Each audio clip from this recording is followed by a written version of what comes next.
Hello student, आज हम complex analysis start करने वाले हैं एमएससी क्लासेस के लिए।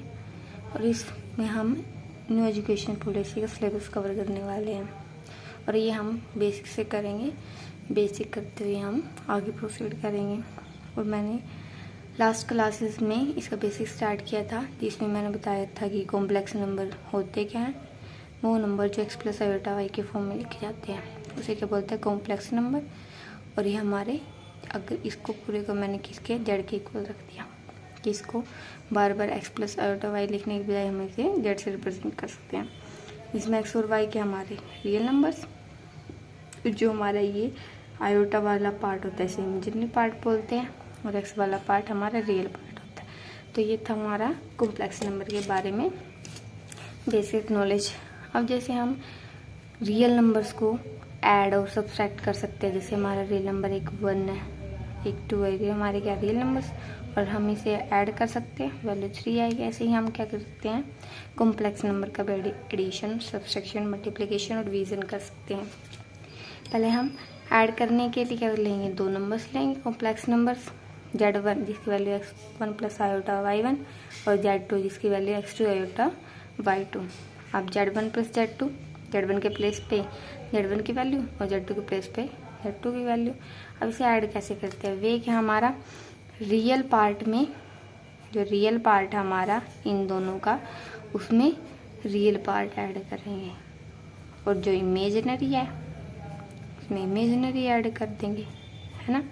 तो इसमें रियल क्या है x1 और इसमें x2, दोनों का ऐड कर दिया, प्लस इसमें इमेजिनरी क्या है ये दो। अब इन दोनों में से क्या कॉमन आ रहा है, तो y1 प्लस y2, इसका एडिशन हो गया। ऐसे ही हम इसका क्या कर सकते हैं, सब्सट्रैक्शन, यहाँ पे प्लस है वहाँ पे माइनस पुट कर दो, है ना। अब इसका मल्टीप्लिकेशन करते हैं, Z1 इंटू Z2 ले लेते हैं, Z1 के प्लेस पे x1 प्लस आयोटा y1 लिख देते हैं और Z2 के प्लेस पे x2 प्लस आयोटा y2। अब देखो हमें पता है कि हम प्रीवियस क्लासेस में, छोटी क्लासेस में सीख चुके हैं कि जो ब्रैकेट्स को कैसे सोल्व करते हैं। पहले ए की इस पूरे से मल्टीप्लिकेशन करते हैं, फिर बी की इस पूरे से मल्टीप्लिकेशन करते हैं ना।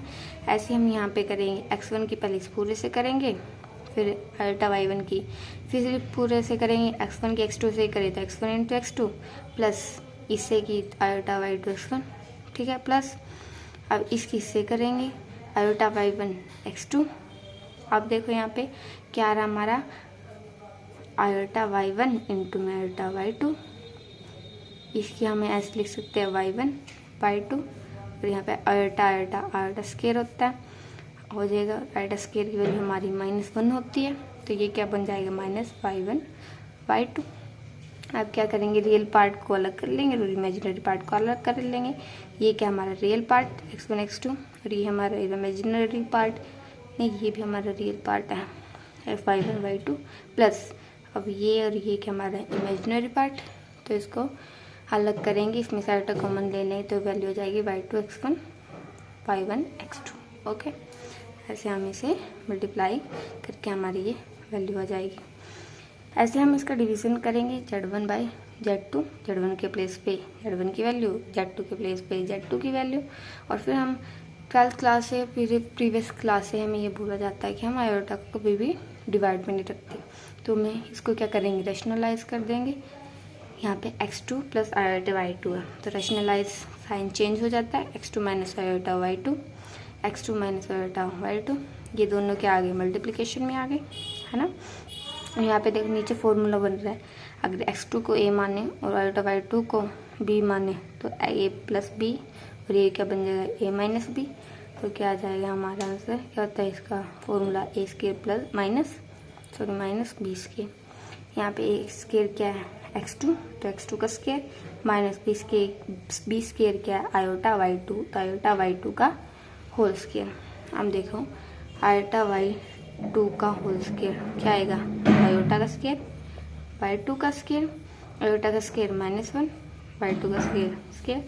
तो एक यहाँ पे ये क्या बनेगा, माइनस y2 का होल स्केयर, एक माइनस यहाँ पे, तो क्या हो जाएगा प्लस, और ऊपर वाले की मल्टीप्लिकेशन एज इट इज होगी जैसे हमने यहाँ पे मल्टीप्लिकेशन की थी, तो उसको मल्टीप्लाई करके ये आपका आंसर आ जाएगा। इसको मल्टीप्लाई करके हमारा ये आंसर आ जाएगा। अब आगे हम बात करते हैं मॉडुलस की। मॉडुलस जैसे हम रियल नंबर्स में करते थे ऐसे ही कॉम्प्लेक्स नंबर का मॉडुलस, उसे रिप्रेजेंट कैसे करते हैं हम, जैसे जेड क्या हमारे एक कॉम्प्लेक्स नंबर को रिप्रेजेंट करता है, इसका मॉडुलस कैसे रिप्रेजेंट करेंगे कि हम इसको दोनों साइड एक पैरेलल लाइन ड्रॉ कर देंगे, जिससे हम इसको कैसे बोलेंगे मॉडुलस ऑफ जेड। अब यही हमारे पैरेलल लाइंस ड्रॉ कर दी और जेड की वैल्यू हमारी क्या होती है, जेड एक कॉम्प्लेक्स नंबर है जिसको हम एक्स प्लस आयोटा वाई के फॉर्म में लिखते हैं। अब इसे ओपन कैसे करते हैं, जो हम रूट ले लेते हैं, जो अंदर ये टर्म्स होते हैं इनका स्क्वायर करके लिख देते हैं। याद रखना आयोटा का स्क्वायर नहीं किया हमने, y x square plus y square किया। अब इसका जियोमेट्रिक रिप्रेजेंटेशन देखते हैं। जैसे मैंने जियोमेट्रिक रिप्रेजेंटेशन बताई थी आपको कॉम्प्लेक्स नंबर की, तो ये हमारा जो पॉइंट था ये complex number x plus iota y को रिप्रेजेंट करता था। ये हमारा क्या होता था एक्स और ये हमारा क्या होता था वाई। ओके, आप देखो पाइथागोरस थ्योरम से जो ये वाला है ये क्या बनेगा हमारा x square plus y square root of x square plus y square, और ये किसकी वैल्यू हमारी मॉडुलस जेड की वैल्यू। दैट मीन्स हमारा मॉडुलस जेड क्या हुआ, distance between origin and complex point, मतलब ये वाला डिस्टेंस ये रिप्रेजेंट करता है ना x square plus y square को। तो ये हमारा डिस्टेंस हो गया ओरिजिन बिटवीन कॉम्प्लेक्स नंबर और कॉम्प्लेक्स पॉइंट। अब हम देखेंगे argument of Z. Argument of Z को किसे डिनोट करते हैं, थीटा से। और ये थीटा क्या है, एंगल होता है जो हमारा कॉम्प्लेक्स नंबर है और रियल एक्सिस के बीच के एंगल होता है हमारा थीटा। अब इसकी वैल्यू निकालते हैं तो यहाँ पे हमें पता होता है अगर दो टर्म दे दी जाती है तो हम थीटा निकाल सकते हैं, है ना। वो जो हमारे फॉर्मूल्स होते हैं ट्रिग्नोमेट्रिक है, उससे हम इसे हमारा ये क्या है perpendicular upon base. Perpendicular upon base क्या होता है tan थीटा। थीटा की यहाँ से अपनी वैल्यू निकल जाएगी y upon x. Theta equal to tan inverse y upon x.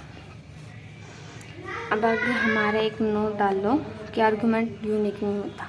अब यूनिक क्यों नहीं होता आर्गुमेंट, हमें पता है जो ये है हमारा इनके बीच का एंगल ये आर्गुमेंट को डिनोट करता है। अगर हम इसमें 2 पाई ऐड कर दें तब भी यही पोर्शन बताएगा ये, अगर 2 पाई और ऐड कर दे तब भी यही पोर्शन आएगा। तो जैसे हमारा फर्स्ट आर्गुमेंट 45 डिग्री था, अगर मैंने इसमें 316 के 2 पाई और ऐड कर दिया तब भी यही पोर्शन बताएगा ये, और अगर मैंने इसमें 360 और ऐड कर दिया तब भी यही पोर्शन बताएगा। तो हमारे पास क्या हो गई आर्गुमेंट की इनफाइनाइट वैल्यू हो गई। लेकिन अगर हमें क्लास में ये बोल दिया जाए कि आपको सब बच्चों को एक ही आर्गुमेंट निकालना है ना, कि सब वैल्यू एक ही होनी चाहिए सबकी, इस पर डिफरेंट आएगी, तो हम क्या करते हैं डोमेन को रिस्ट्रिक्ट करते हैं। डोमेन को रिस्ट्रिक्ट कर देते हैं और थीटा की वैल्यू रिस्ट्रिक्ट कर देते हैं माइनस पाई और पाई के बीच में।